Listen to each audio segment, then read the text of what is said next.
வீட்டில் உட்காருங்க மாப்பிள்ள அப்படின்னு சொல்லிட்டு நல்லா வாழை இலையை போட்டு சாப்பாடெல்லாம் போடுறாங்க. அப்படியே சேது சாப்பிட்றாரு. இது என்ன முருங்கைக்காய் பொரியல், முருங்கைக்காய் கூட்டு, எல்லாமே முருங்கைக்கீரையிலேயே இருக்குது அப்படின்னு சொல்கிறாரு. சாப்பிடுங்க மாப்பிள்ள, எல்லாமே காரணம் இருக்குது, சூப்பராக இருக்கும். அந்த முருங்கைக்காவை நீங்கள் சாப்பிட்டீங்கன்னு வச்சுக்கோங்க, அவ்வளோ டேஸ்ட்டாக இருக்கும். அதனால தான் நான் எல்லாமே வாங்கியாந்து கொடுத்தேன் அப்படின்னு சொல்லிட்டு தமிழோட அப்பா சொல்கிறாரு. சரி சரி, நீங்கள் என்ன சாப்பிடாம இருக்கீங்க, எனக்கு மட்டும் நல்லா வாழை இலையில் சாப்பாடு போட்டு நீங்கள் மட்டும் பழைய சாதம் சாப்பிட போகிறீங்களா, சாப்பிடுங்க. அத்தை நீங்கள் போய்ட்டு ஒரு வாழை இலை எடுத்துகிட்டு வாங்க போங்க அப்படின்னு சொல்லிட்டு சொல்கிறாரு. அதே மாதிரி எடுத்துகிட்டு வந்து போடுறாங்க. ஐயோ எனக்கு வேணாம் அப்படின்னு சொல்லிட்டாரு. அதெல்லாம் முடியாது, நீங்களும் சாப்பிட்ணும் அப்படின்னு சொல்லிட்டு சேது சொல்கிறதுனால போயிட்டு வாழை இலை போட்டால் அவங்க அப்பாவுக்கும் சாப்பாடு போடுறாங்க. அப்படியே பார்க்குறாரு, அவங்க ஒய்ஃபை பார்க்குறாரு. சரிப்பா சரி, நான் சாப்பிட்றேன், நீ சாப்பிடுப்பா அப்படின்னு சொல்கிறாங்க. நல்லா சாப்பிட்றாரு. சாப்பாடெல்லாம் சூப்பராக இருந்துச்சு அப்படின்னு சொல்லிட்டு இருக்காங்க. அதுக்குள்ளே அவங்க அம்மா அப்பா 2 பேருமே சொல்கிறாங்க, நான் கொஞ்சம் வெளியே போயிட்டு வரோம் அப்படின்னு சொல்லிட்டு. என்ன எங்களை மட்டும் விட்டு தனியாக போகிறீங்க அப்படின்னு சொல்லிட்டு சேது சொல்கிறாரு. இதை வந்துடுறேன்ப்பா கொஞ்ச நேரம் தான் அப்படின்னு சொல்லிட்டு வெளியே போகிறாங்க. அப்போ அப்படியே சேது நினச்சி பார்க்குறாரு. பல்லி பல்லி அப்படின்னு சொல்லிட்டு ஓடி வராங்க தமிழ். அப்படியே ஹக் பண்ணிக்கிறாங்க. ஹக் பண்ணிக்கிறோன்னே அப்படியே ரொம்ப சந்தோஷப்படுறாரு சேது. என்னாச்சு, இல்லை அவருக்கு பல்லினா பயம் அப்படின்னு சொல்கிறாங்க தமிழ். ஓ அப்படியா, சரி சரி அப்படின்னு சொல்லிட்டு மறுபடியும் வெளியே சாரி தெரியாமல் வந்து ஹக் பண்ணிட்டேன் அப்படின்னு சொல்கிறாங்க. மறுபடியும் பல்லி பல்லின்னு சொல்கிறாரு. அதே மாதிரி வந்து ஹக் பண்ணிக்கிறாங்க. அப்படியே வராரு. வந்தவொடனே அப்படியே தூக்கிட்டு வராரு. தூக்கிட்டு வந்து அப்படியே கட்டல் மேலே உட்கார வைக்கிறாரு. அப்படியே ரொமான்ஸ்லாம் பண்ணுறாரு. அப்படின்னு நின்றுட்டே இருக்கார். என்னங்க பண்ணுறீங்க அப்படின்னு சொல்லிட்டு தமிழ் கேட்குறாங்க.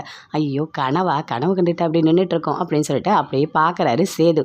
சரி சரி வாங்க நம்ம பல்லாங்குழி விளாட்லாம் அப்படின்னு சொல்லிட்டு தமிழ் கூப்பிடுறாங்க. ஆமாம் இப்போ ரொம்ப முக்கியம் பல்லாங்குழி, சரி வாமா விளாட்லாம் அப்படின்னு சொல்லிட்டு அப்படியே வராரு. தமிழோட அப்பா அம்மா 2 பேருமே வாழைத்தோப்புக்கு போயிருக்காங்க. அங்கே வாழையெல்லாம் வெட்டிகிட்டு இருக்காங்க. அப்போ அவங்க அப்பா சொல்கிறாரு, எனக்கு ஒரு மாதிரி இருக்குது அப்படின்னு சொல்லிட்டு. என்னங்க வந்த வேலையை பாருங்கள் அப்படின்னு சொல்லிட்டு தமிழோட அம்மா சொல்கிறாங்க. இங்கே பாரு, நீ முருங்கைக்காலாம் போட்டது ஓன் தப்பு தானே, நான் என்ன பண்ணுவேன், நான் வேணாம் தானே சொன்னேன் அப்படின்னு சொல்கிறாரு. சரி அப்படின்னு சொல்லிட்டு பார்த்த ஞாபகம் இல்லையோ அப்படின்னு சொல்லிட்டு பாட்டெல்லாம் பாடுறாரு. பாடிட்டே இருக்கும்போது என்ன பண்ணிகிட்ருக்கீங்க அப்படின்னு சொல்லிட்டு அவங்க அம்மா கேட்குறாங்க. ஐயோ நான் கனவு கண்டுட்டு இருக்கேன் போல இருக்குது.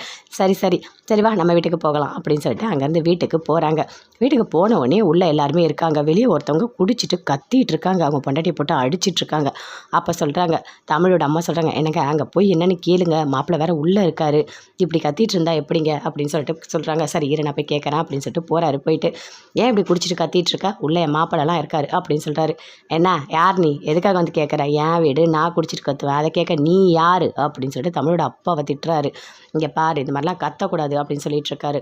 என்ன மாப்பிள்ளை வந்திருக்காரு சொல்கிறேன், அந்த மாப்பிள்ளையை பற்றி எங்களுக்கு எல்லாமே தெரியும், அவங்க அப்பாவை ஜெயிலெலாம் பிடிச்சிட்டு போனாங்களே அவங்களோட பையன் தானே அப்படின்னு சொல்கிறாரு. அதை கேட்டோன்னே ஐயோ எங்கள் மாப்பிள்ளைக்கு தெரிஞ்சால் அவ்வளோதான், கத்தி பேசாதையா கம்முன்னு இருயா அப்படின்னு சொல்லிட்டு இருக்காரு தமிழோட அப்பா. அதுக்குள்ளே சேது வந்துட்டார். வந்தவொடனே எவ்வளோ தைரியம் தான், எங்கள் அப்பாவை நீ மரியாதை இல்லாமல் பேசணும்னு சொல்லிட்டு செம்ம அடிக்கிறாரு. போட்டு அடின்னு அந்த குடிகாரனை அடிக்கிறாரு.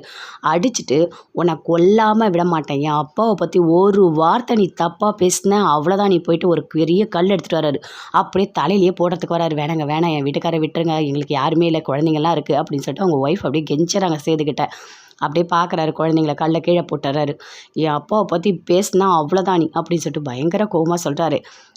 ஏதோ ஒரு பொண்ணால் தான் எங்கள் அப்பா ஜெயிலுக்கு போனார், ஆனால் அந்த பொண்ணை மட்டும் நான் கண்டுபிடிச்சி கண்டிப்பாக அது என்ன பண்ணுறேன்னு பாருங்கள், இவ்வளோ எங்கள் அப்பாவுக்கு அசிங்கத்தை ஏற்படுத்துகிற அந்த பொண்ணை நான் விடவே மாட்டேன் அப்படின்னு சொல்லிட்டு சேது சொல்கிறாரு. அதை கேட்டோன்னே அப்படி தமிழ் பயப்படுறாங்க. அவங்க அம்மாவும் பார்க்குறாங்க. ஐயோ உண்மை தெரிஞ்சிட்டா அவ்வளோதான் போல இருக்கே அப்படின்னு சொல்லிட்டு அப்படியே பயங்கரமாக பயப்படுறாங்க.